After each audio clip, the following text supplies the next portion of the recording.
राधे राधे पंडित जी। हाँ राधे राधे, जबरदस्त। हाँ पंडित जी, जिस अदा से तने बोला भाई, हमें भी आनंद आ गया कि कोई ने तो बोला।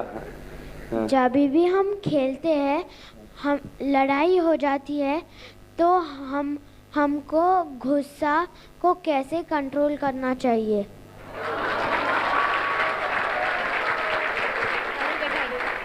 So I hand over mic to Saina ji. I think she is the best person who can answer this. I will just give you an explanation. She has the experience now who can answer that, I would say. ये तो पूरे देश में खेली है महाराज, इन्हें पता होगा। नमस्ते गुरुजी। लेकिन मैं चाहती हूँ पहले आप इसका जवाब दें, क्योंकि आप बहुत ज़्यादा जानते हैं इन चीज़ों के बारे में और बहुत इजी वे में बता सकते हैं। उसके बाद मैं एक स्पोर्ट्स पर्सन की तरीके से तेरी क्लास लूँगी मैं सीधा।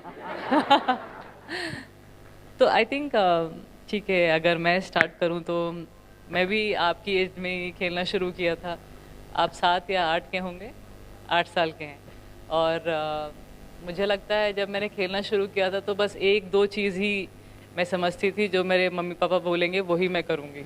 और बाकी जितने भी मेरे आजू बाजू में मेरे जो कंपटीशन वाले हैं, जो चाहते हैं कि मुझे हराएं या मुझसे बेटर करें, मुझे उन्हें गेम में ही चैलेंज करना है, ना कि इधर से, क्योंकि मुंह से कुछ होने नहीं वाला है। आप जीतेंगे अपने काम से, आप जीतेंगे अपने रैकेट से। मैं बैडमिंटन खेलती थी तो मेरा एक ही जवाब था कि मैं इनको हराऊंगी कोर्ट पे। और आप अगर क्रिकेट खेल रहे हैं या आप अगर कोई भी स्पोर्ट खेल रहे हैं जो आपको पसंद है, आप उतना ही उनको अच्छा करके दिखाइए कि उन्हें अंदर ही अंदर लगे कि ये तो मेरे से बेटर कर रहा है। वो अपने आप ही एक जवाब है उनके लिए, अपने आप ही एक लड़ाई है वो। कभी भी मत लड़ो, जो आपके पेरेंट्स बोलते हैं वही सुनो। ग्राउंड में जा रहे हो, खेल रहे हो, तो इसका मतलब ये बात अच्छी है कि आप अपने हेल्थ पे ध्यान रख रहे हो, लेकिन कभी भी किसी से मत लड़ो। लड़ने से कुछ होने नहीं वाला, 2 मिनट की लड़ाई है, कल फिर से दोस्त बन जाओगे। लेकिन जब आप खेलने में अच्छा करना चाहते हो, वर्ल्ड लेवल पे खेलना चाहते हो, पता है 8 साल के बच्चे को समझ में नहीं आता है नेशनल क्या होता है, वर्ल्ड लेवल क्या होता है, लेकिन आपके पेरेंट्स आपको ये सिखाएंगे। हमेशा डाउन टू अर्थ रहो, वो बहुत ज़रूरी है। अपनी जो इच्छा है कि मैं दूसरों से बेहतर रहूं, उसे हमेशा कायम रखो।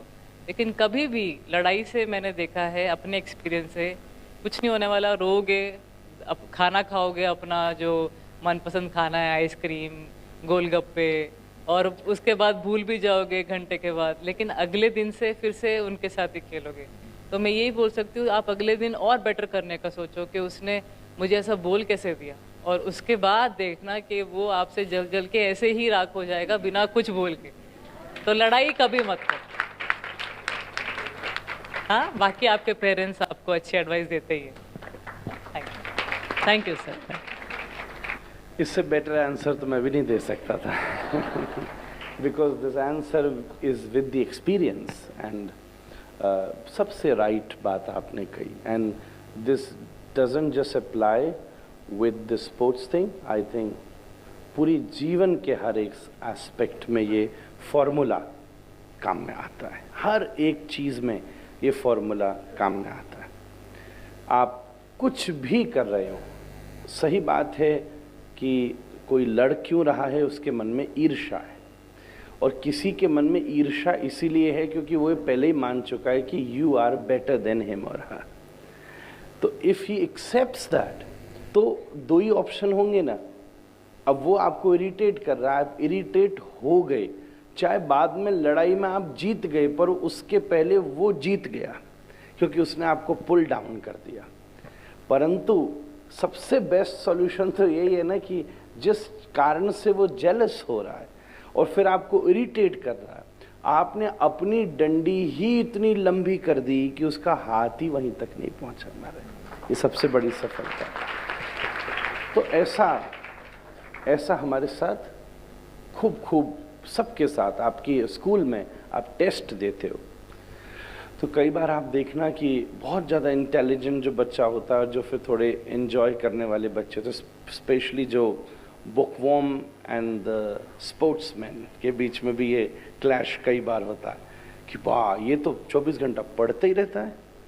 भाई खेलोगे कूदोगे बनोगे होशियार, उस बीच में भी ये क्लैश होता रहता है। तो कई बार we have seen to a certain level in the classes कि जो बहुत अच्छा स्कोर करता है उसके साथ भी सबकी क्लास में जेलसी, उस पर ये बात का भी प्रिय प्रेशर होता है पेरेंट्स के साथ। पर सबसे बड़ा जवाब यही होता है कि इतने के बाद भी वो जब लास्ट में टॉप ऑफ द क्लास पहुंचता है तब लाइफ में सब कुछ बढ़िया रहता है। तो यही सबसे ऊंची बात है पूरे महाभारत के युद्ध में, शुरू से लेके एंड तक यही चलता रहा, यही चलता रहा, यही चलता रहा। पर पांडवों ने अगेंस्ट या सपोर्टिंग सिचुएशन में जो उनका सबसे बड़ी स्ट्रेंथ थी वो वेपन नहीं थी, उनकी सबसे बड़ी स्ट्रेंथ थी आपस की एकता और उनके एथिक्स। युधिष्ठिर ने किसी कीमत पर एथिक्स को लूज नहीं होने दिया। एक सिचुएशन आती है जहां कृष्ण कहते हैं अश्वत्थामा मर गया बोल दो, पूरी रात लग गई उसके बाद भी युधिष्ठिर बोल नहीं पाया।